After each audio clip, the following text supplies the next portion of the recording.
Pak Ade mau nggak duitnya yang dari 100 juta bukan nambah tapi berkurang? Nggak mau.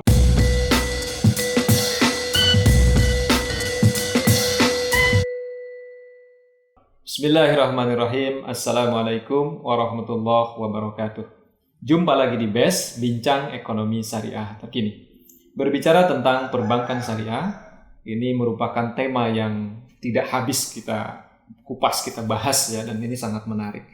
Tentu pada episode kali ini kita akan membahas lebih mendalam terkait dengan beberapa hal terkait dengan perkembangan perbankan syariah dan juga mengenai strategi-strategi yang mungkin digunakan atau dilakukan oleh perbankan syariah dalam pengembangannya ke depan.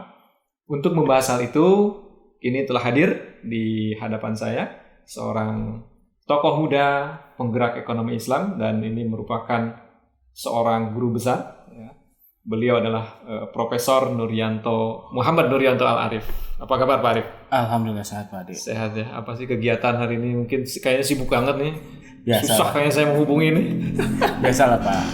Ya tulis, neliti, kemudian di kampus lah banyak kegiatan. Banyak ya. Tadi pagi juga ada kegiatannya. Iya ada kegiatan. Baik. Pak Arif, mungkin dari diskusi-diskusi yang sebelum kita ngobrol di sini ya, kita banyak membahas terkait dengan perbankan industri perbankan syariah, kemudian juga keuangan syariah ya. Kita bahas mungkin dari mulai strategi-strategi yang dilakukan oleh perbankan syariah, kemudian juga sampai kita bicara tentang bagaimana mengelola risiko di bidang keuangan dan perbankan syariah. Nah, ini kan satu hal yang saya kira tentu ya tidak hanya masyarakat akademis gitu ya, tapi juga masyarakat awam juga harus memahami. Nah, sehingga ada edukasi kepada mereka, kemudian mereka tercerahkan begitu dengan edukasi kita ya, sehingga perkembangan industri perbankan dan keuangan syariah khususnya di Indonesia ini bisa lebih cepat gitu ya akselerasinya. Nah, mungkin pertanyaan saya ini santai aja ya Pak ya ngomongnya ya. Pertanyaannya begini, dari seringkali memang di masyarakat itu muncul kegalauan ya, kebimbangan. Mereka membedakan antara perbankan syariah dengan perbankan konvensional saja itu nampaknya masih belum begitu paham begitu. Nah, tentu ini kan perlu strategi-strategi yang dilakukan oleh baik itu perbankan maupun oleh pegiat ekonomi syariah ya, maupun dari regulator, dari pemerintah. Nah, mungkin kita bicara dulu dari aspek perkembangan pasar, Pak, gitu ya. Nah, Pak Arif ya, melihat perkembangan pasar perbankan syariah saat ini ya, baik di dunia maupun di Indonesia seperti apa, Pak? Oke, makasih banyak Pak Ade. Mungkin kalau kita bicara bank syariah, perkembangan saat ini cukup signifikan ya sebenarnya. Jika dibandingkan dengan tahun 92 yang cuma hanya ada satu bank, kemudian sejak 98 3 bank, umum syariah, kemudian beberapa UUS ya. Kemudian 2008 nambah sampai sekitar 10 bank, kemudian terakhir kan sekarang 15 bank ya. 15 bank syariah dengan 20 UUS ya. Memang perkembangan cukup signifikan, meskipun memang kalau kita lihat secara pangsa pasar, pangsa kita masih belum terlalu signifikan ya. Kalau kita lihat kan target cetak biru perbankan syariah 2002 itu kan sebenarnya menargetkan 2008 itu kita 5% market share. Tapi tidak pernah realisir. Itu 2008 ya Pak ya? Targetnya. Oke, itu sudah berapa tahun sampai sekarang? Nah, target ini baru tercapai di 2016. 2016, artinya 8 tahun kemudian. Seiring dengan konversi Bank Aceh. Oke, ya. Jadi kalau Bank Aceh tidak konversi, mungkin kita nggak akan bisa nembus di angka 5. Di angka 5%. Lebih dari 5. Sehingga memang kemudian setelah Aceh konversi, NTB konversi, memang kemudian kita bisa nyampe sekitar di angka 5,9, 6%-an lah. Sampai tahun ini jadi berapa? Sampai tahun ini sekitar 6%-an. 6% ya, 6%. Tapi mungkin nanti akan nambah lagi kalau Rio Kepri jadi konversi dan Nagari ikut konversi. Nagari Sumatera Barat. Sumatera Barat. Oke, ini berarti bank daerah ya, BPD ya. Bank daerah. Bank Pembangunan Daerah. Oke, artinya kan kontribusi Bank Pembangunan Daerah tentu ini menjadi cukup signifikan ya dalam rangka mendongkrak pangsa pasar Ya. gitu ya. Oke, itu kalau kita lihat dalam kurun waktu berapa? 12 tahun, 13 tahun ya. Ya. Kita yang ditargetkan kali 2008 adalah 5%. 5%, baru tercapai 2016 dan kemudian sekarang hampir 6%. Mm. Nah, artinya mungkin ya dalam perjalanan itu ada kendala yang dihadapi ya. Baik oleh dalam hal ini yang memfasilitasi ya adalah regulator tentu kan pemerintah. Apa yang dihadapi oleh ya pemerintah kemudian juga para pegiat ekonomi syariah ini dalam mengembangkan pasar perbankan syariah? Oke, sebenarnya kalau saya lihat memang ada beda ya antara Indonesia dengan misalkan dengan negara tetangga Malaysia. Kalau Indonesia kan memang perbankan syariah tumbuh dari bawah. Nah, beda dengan kalau Malaysia kan kemudian top down. Ya? Nah, itu kemudian menjadikan mereka growth-nya bisa lebih cepat.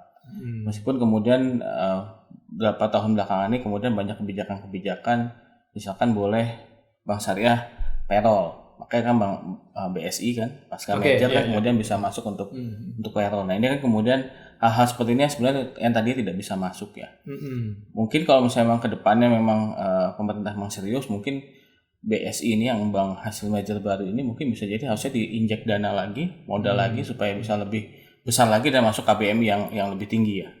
Nah, itu mungkin yang menjadi kendala sebenarnya. Kenapa kemudian pertumbuhan bank syariah di Indonesia sedikit lebih lambat dibandingkan dengan negara tetangga misalkan. Oke, berarti tadi ada dari sisi perkembangan baik secara politis barangkali ya. Ya betul. Namun kan sekarang saya melihat bahwa komitmen dari pemerintah juga untuk mengembangkan ekonomi syariah ya, kemudian termasuk di dalamnya adalah perbankan syariah juga kan cukup masif atau saya mengatakannya cukup progresif begitu kan. Ini berarti satu hal yang sangat menggembirakan bagi kita ke depan kan ya gitu. Nah, kemudian yang kedua tadi kalau Malaysia top down gitu ya, sedangkan Indonesia adalah bottom up gitu ya, dimulai mungkin dari komunitas segala macam kan gitu. Nah, ada satu hal yang barangkali dalam perkembangan pasar ini yang yang menjadi hambatan terbesar gitu dari sisi pemahaman masyarakat terhadap perbankan syariah itu sendiri. Mohon maaf koreksi kalau saya salah Pak. Gitu ya. Mungkin ya salah satunya adalah literasi barangkali. Nah, bagaimana nih kalau Prof melihat dikaitkan antara tadi ya perkembangan yang lambat gitu ya dengan literasi masyarakat terhadap perbankan syariah. Oke, nah sebenarnya kan ada dua indeks ya, saya lupa. Yang satu literasi kan ya. Kalau literasi memang kita terutama masyarakat di daerah memang masih ini literasi terkait dengan keuangan syariah tidak hanya perbankan ya. Oke. Sehingga kemudian ya masih banyak stigma misalkan apa bedanya sih bank syariah sama bank konven. Yes, betul. Cuman ganti istilah bunga dengan bagi hasil. Nah, emang ini masih PR besar ya. Karena untuk meyakinkan. Kadang-kadang yang jadi persoalan adalah kemudian banyak SDM bank syariah ini adalah produknya konven. Kemudian di training bangsa beberapa bulan, kemudian jadi banker syariah. Sehingga mindsetnya masih konven. Dan kadang-kadang dalam menjelaskan ke nasabah pun ragu. Ujungnya sama, misalkan ketika bilang bagi hasil langsung bilangnya ada equivalent rate sekian Bu. Ada equivalent rate sekian Pak. Jadi akhirnya ujungnya equivalent rate. Harusnya kan yang digambarkan adalah nisbahnya seperti ini, kalau Bapak pinjam sekian, ini sekian, maka nisbahnya sekian. Nah, tapi kan memang pemahaman ini masih perlu kita inikan juga dari sisi banknya juga sih sebenarnya. Dan kemudian gini, di masyarakat itu ada juga anggapan ya tadi kenapa ya masih sama aja katanya bank konvensional dengan bank syariah gitu. Padahal kan kita tahu itu sangat berbeda gitu ya. Terus kemudian masyarakat melihat begini, cara perhitungan bagi hasil gitu ya. Nah, ada masyarakat yang menganggap bahwa harusnya kan bagi hasil itu bagi untung dan bagi rugi kan gitu ya. Kalau rugi ya bagi juga, tapi kan kenyataan gitu yang dihadapi oleh masyarakat gitu. Ini yang saya sebagai masyarakat awam ketika mereka rugi, bank nggak mau rugi dong gitu. Bagaimana Prof melihat itu? Nah, kalau saya sih melihat seperti ini. Jadi kita melihat dalam konteks yang lebih utuh sebenarnya. Jadi kalau di bank itu kan dua aspek ya, satu penabung, satu pembiayaan. Sebenarnya bisa profit and loss sharing, tapi penabungnya juga siap nggak loss sharing? Oke. Artinya misalnya Pak Ade naruh duit 100 juta di bank, misalkan di BJBS, di bank syariah, kemudian bank syariah kasih pembiayaan dan kemudian nasabah pembiayaan rugi, otomatis kan loss sharing. Pemilik dana mau nggak gitu kan? Pak Ade mau nggak duitnya yang dari 100 juta bukan nambah tapi berkurang? Nggak mau. Nah itu makanya ketika saya selalu kalau bisa bilang di beberapa event adalah kita harus lihat dalam konteks yang komprehensif. Jangan kemudian di tabungan maunya nambah terus, tapi di pembiayaan maunya bagi rugi juga. Nah, kalau kita mau dalam konteks yang lebih komprehensif, maka dua-duanya harus PLS, profit and loss sharing. Profit and loss sharing. Jadi ada kalanya Pak Ade naruh duit itu dinambah, ada kalanya nggak nambah sama sekali, ada kalanya itu malah berkurang. Kalau nasabah penabung mau seperti itu, maka di pembiayaan pun juga bisa. Seperti itu ya. Iya. Akhirnya kan masyarakat gini, Pak. Kalau nabung, saya di bank konvensional katanya ya. Tapi kalau minjem di bank syariah, bener nggak? Atau terbalik? Sebenarnya tergantung sih sebenarnya. Kalau dilihat memang di banyak bank syariah memang paling banyak masyarakat itu naruh di deposito. Oke. Sehingga kemudian ketika taruh di deposito paling banyak, kalau kita lihat komposisi ya, bank konvensional itu kan hampir 60% dananya itu di tabungan dan giro. Sisanya baru deposito, sehingga otomatis dananya mereka lebih murah. Oke. Sehingga ketika ngasih kredit, lending rate-nya bisa lebih rendah. Sementara kalau di syariah, kebanyakan naruh di deposito. Impact-nya cost of fund-nya tinggi. Akhirnya margin pembiayaannya pun jadi tinggi. Nah itu memang kemudian jadi persoalan ya. Memang kemudian mindset ini kemudian juga di masyarakat juga harus diliterasi juga ya, disosialisasi, diedukasi bahwasannya ya kalau mau bersyariah ya komprehensif gitu. Oke, artinya harus kafah. Iya. Ya, harus menyeluruh ya. Oke, baik Prof. Ini mungkin kita bicara lagi tentang ini masih berkaitan dengan berkaitan dengan pemahaman masyarakat ya terhadap perbankan syariah gitu ya. Kemarin kan sempat rame ya. Ada ya tidak perlu kita sampaikan lah di sini ya. Jadi masyarakat juga sudah tahu bagaimana kemudian ada masyarakat yang merasa dirugikan gitu ya oleh perbankan syariah. Bahwa dia menganggap ya sama aja gitu ya. Bahkan perbankan syariah kok lebih lebih kejam dari bank konvensional. Nah, saya kira memang ini adalah salah satu bagian dari kelemahan yang dimiliki oleh pengetahuan yang dimiliki oleh masyarakat yang sangat lemah. Ya tentu berkaitan dengan sosialisasi ya, dengan edukasi dari kita gitu ya, dari pegiat ekonomi syariah maupun dari para pelaku perbankan syariahnya sendiri. Nah, oke Prof. Tadi kaitan perkembangan ini juga kan bisa terlihat dari jumlah aset ya yang dimiliki oleh perbankan syariah, yang khususnya di Indonesia. Berapa besar sekarang, Bro? Saya kurang hafal detailnya ya, tapi memang ya kalau kita lihat aset ya kita dari pangsa pasarnya aja sebenarnya itu pangsa pasar itu kan dari aset ya, di sekitar 6%-an. Jadi kalau misalnya mungkin nasional terus kita berapa T, maka dia adalah 6%. Sekitar 6% dari itu. Memang kemudian kalau kita lihat kemarin kan satu tujuan dari Kementerian BUMN memerger itu adalah untuk supaya ada bank syariah yang size-nya besar ya. Sehingga ketika size-nya besar maka dia bisa main ke level lebih besar. Karena kadang-kadang kalau size-nya kecil kan misalnya kayak kemarin misalnya mau ada pembiayaan tol misalkan. Nah dia kan nggak bisa, dia harus main konsorsium. Makanya kemudian size-nya perlu dibesarkan. Nah seperti itu. Nah konteks yang isu beberapa waktu lalu itu kan sebenarnya adalah konteksnya karena bank syariahnya kecil sehingga harus konsorsium. Nah ketika konsorsium kan maka ketika mau ada persetujuan terkait dengan pembayaran lebih cepat ataupun segala macam itu kan harus dibicarakan di konsorsium yang berarti tidak hanya satu bank gitu kan, karena dia tidak bisa main sendiri.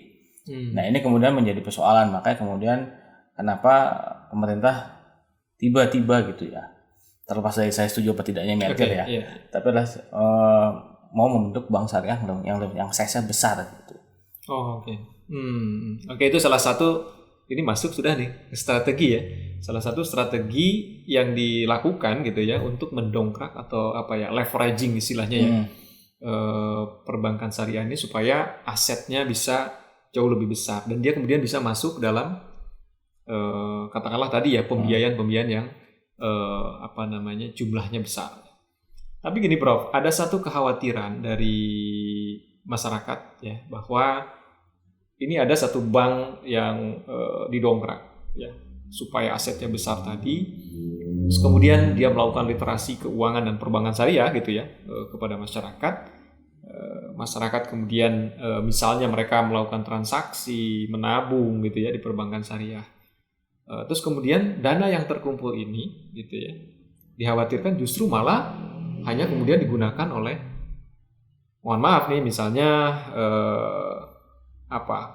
korporasi besar gitu dan seterusnya. Pandangan Prof gimana terhadap hal itu? Memang kan ketika kemarin muncul kebijakan Merger kan salah satu ketua PP Muhammadiyah ya Pak Anwar Abbas kan sangat menolak ya karena memang kemudian UMKM bagaimana seperti itu. Dan kemudian kan itu disikapi oleh dengan petinggi BSI kemudian soan ke sana kemudian menyampaikan bahwasanya tetap akan ada porsi terkait dengan UMKM. Tapi memang kita perlu tahu kan memang UMKM ini karakteristiknya sedikit unik ya. Sehingga memang perlu pendekatan sedikit berbeda ya.